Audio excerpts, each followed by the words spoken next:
Tripura Info News Update. নির্বাচনী সন্ত্রাস সরজমিনে খতিয়ে দেখিলেন রাজ্যের অর্থমন্ত্রী গত 17 এপ্রিল রাজ্যে স্বশাসিত জেলা পরিষদ আদিবাসী উপজাতি 10তম সাধারণ নির্বাচনের ফলাফল ঘোষণা হয়। এডিসি 28টি আসনের মধ্যে 24টি আসনে এক সংখ্যাগরিষ্ঠতা নিয়ে জয়লাভ করেন তিফ্রামথা দল আর 4টি আসনে জয়লাভ করেন বিজেপি দল। আর ওই দিনের পর থেকেই রাজ্যের এডিসি 28টি কেন্দ্রে তিফ্রামথা দলের কর্মীরা রাজনৈতিক সন্ত্রাস চালিয়ে শরিক দল তথা দেশের সর্ববৃহৎ রাজনৈতিক দল রাজ্যের বর্তমান শাসক দল একথায় বিজেপি দলের মণ্ডল কার্যালয় থেকে শুরু করে বহু একনিষ্ঠ কর্মীদের বাড়িঘর ভাঙচুর ও অগ্নিসংযোগ করেন। এখনও বিজেপি দলের বহু কার্যকর্তা এলাকা ছেড়ে অন্যত্র অবস্থান করছে। নির্বাচনের বিজেপি দলের দক্ষিণ জেলার দায়িত্বপ্রাপ্ত প্রভারী তথা রাজ্যের মন্ত্রিসভার বর্তমান শাসক দলের অর্থমন্ত্রী প্রঞ্জিত সিংহ রায় আজ সরজমিনে নির্বাচনী সন্ত্রাস দেখতে আসলেন দক্ষিণ জেলায়। সাথে ছিলেন দক্ষিণ ও গোমতী জেলার জেলা পরিষদের সভাধিপতি, দক্ষিণ জেলার বিজেপি দলের জেলা সভাপতি ৪৯ মনু ও 40 সাবরুম এই দুই মণ্ডলের মণ্ডল সভাপতি মনু, রাজনগরের বিজেপির 2 বিধায়ক 28 শিলাছড়িমনু বনকুল কেন্দ্রের এমডিসি কংঅজং মগসহ আরও অন্যান্য নেতৃত্বরা। আজ দুপুরে প্রথমে 27 পূর্ব মুহুরীপুর ভুরাতলি কেন্দ্রের অন্তর্গত 39 মনু বিধানসভা কেন্দ্রের অধীনে কালীবাজার অগ্নিসংযোগ হওয়া বিজিবি কার্যালয় খতিয়ে দেখলেন। এরপর দ্বিতীয় 28 শিলাছড়িমনু বনকুল কেন্দ্রের অন্তর্গত 40 সাবরুম বিধানসভা কেন্দ্রের অধীনে 49 নম্বর বুথে চাতকছড়ি হয়রামপাড়ার হামক্রাই বাজারের অগ্নিসংযোগ হওয়া বিজেপি কার্যালয় সরজমিনে খতিয়ে দেখলেন। পরিদর্শন শেষে যাওয়ার পথে ও স্থানে মন্ত্রী সিংহ রায়কে বিজেপি দলের একনিষ্ঠ এক কার্যকর্তা জানান নিজেদের মধ্যে নিজেরাই দূরত্ব নিয়ে বসে আছে, যার ফলশ্রুতি এটাই।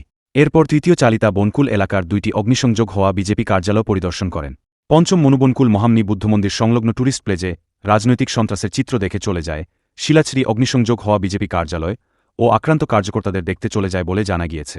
অর্থমন্ত্রী প্রঞ্জিত সিংহ রায় তিনি সফর শেষে আরও জানান রাজ্যের মধ্যে সবচাইতে 28 শিলাছড়িমনু বনকুল কেন্দ্রে রাজনৈতিক সন্ত্রাস অধিক পরিমাণ হয়েছে বলে ক্যামেরার সামনে অভিযোগ করে জানান। আমরা সাবরুম বিধানসভা কেন্দ্রের 49 নম্বর বুথের এই চাতকছড়াতে আমরা এখানে আছি। গত যেখানে ইলেকশন হলো এডিসি ইলেকশন, তারপর দেখেছেন এখানে ইলেকশনের মধ্যে সারা ত্রিপুরা ব্যাপী একটা অস্থির পরিবেশ, হিংসাত্মক পরিবেশ তৈরি করা হয়েছে সারা রাজ্যে। আমাদের যারা সমর্থক, ভারতীয় জনতা পার্টির যারা সমর্থক ছিল, এটা শান্তিপ্রিয় ভোটের মধ্যে করার জন্য আপ্রাণ প্রচেষ্টা ছিল আমাদের প্রশাসন তরফ থেকে। প্রশাসনের বিভিন্ন জায়গাতে বিভিন্ন রকম অপদস্থ হওয়ার পরেও একটা শান্তিপূর্ণ পরিবেশ করার চেষ্টা করেছে, যাতে কোথাও রাজ্য থাকতে হবে সবাইকে। নির্বাচন আসবে, নির্বাচন যাবে, ফলাফল জনগণ যা রায় দেবে সেটা আমাদেরকে মাথা পেতে নিতে হবে। এটাই গণতান্ত্রিক ব্যবস্থা। এখন 17 তারিখে রেজাল্ট আউটের পরে রাজ্যের বেশ কিছু স্থানে, শুধু এটা নয় যেটা শুধুমাত্র এখানে সাউথ ত্রিপুরার এই সাবরুম বিধানসভা কেন্দ্রের 49 নং বুথে নয়, সারা রাজ্যব্যাপী বিভিন্নভাবে একটা সন্ত্রাসের সৃষ্টি বাতাবরণ তৈরি করা হয়েছে। ভারতীয় জনতা পার্টির বিভিন্ন আমাদের পার্টি অফিসগুলো জ্বালিয়ে পুড়ে দেওয়া হয়েছে। এটা সবচেয়ে বড় প্রমাণ দেখেছেন আপনারা। এই অফিসটা আগুন ধরিয়ে দেওয়া হয়েছে এবং বহু বাড়িঘরের উপর অত্যাচার করা হচ্ছে, জবরদস্তি চাঁদা নেওয়ার ব্যবস্থা এরকম করছে।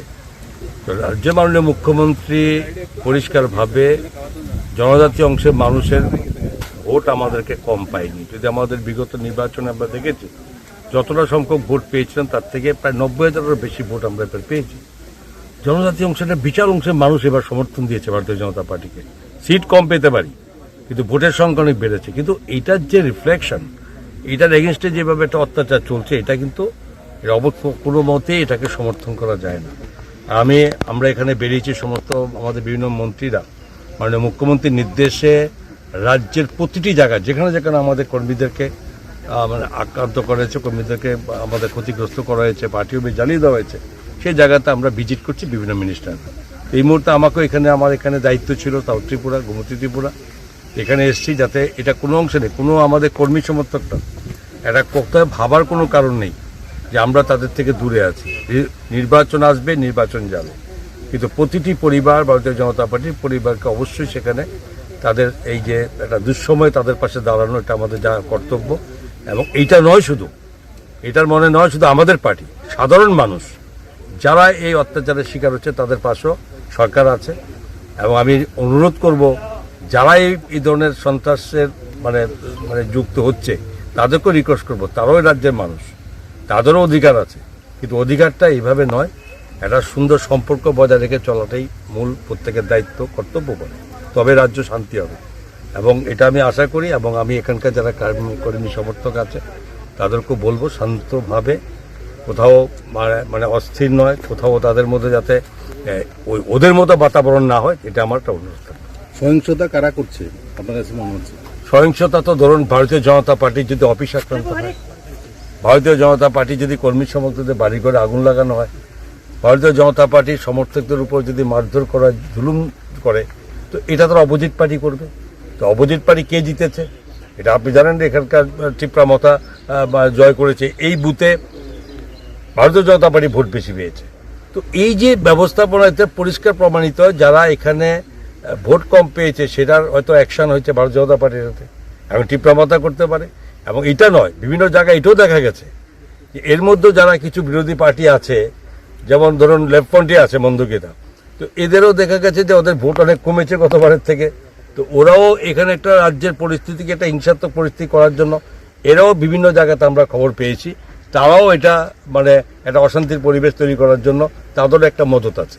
তো আমার বক্তব্য হচ্ছে এটা প্রমাণ সাপেক্ষের ব্যাপার, এবং এটা আমাদের কাছে ইনফরমেশন। কাউকেই এই অশান্তি যারা করে রাজ্যকে অশান্তি ফেলতে চায় তাদের মধ্যে অনেকেই আছে। আপনার কথা যদি ধরেই নিই, তাহলে শরিক দল তো আপনাদের টিপ্রামথা তো মানে এখন যেহেতু উনি আপনাদেরই শরিক দল, তো সেই জায়গাতে ওরা আবার এইখানে সন্ত্রাস সৃষ্টি করছে। শরিক দল, বিজেপি দলের উপরে আক্রমণ। শরিক দল তো অস্বীকার করে লাভ নেই। আমরা তো বলছি না যে আমাদের সঙ্গে এখনো সরকারে ওদের মানে যুক্ত আছে। আমাদের নির্বাচনটা কিন্তু যার যার মতো হয়েছে। আমরাও 28টা সিটে প্রার্থী দিয়েছি, ওরাও 28টা সিটে প্রার্থী দিয়েছে। শরিক দল ওরা আলাদা, আমাদের আইপিএফটি আমাদের শরিক দল, আমাদের এনডিএর অংশ। তো তারাও তো তাদের মতো করে তারা মানে কেন্দ্রে প্রার্থী দিয়েছে। নির্বাচন ওদের সঙ্গে আমাদের হয়নি। এডিসি নির্বাচনে ওরা পার্টি, আমরা পার্টি দিয়েছে।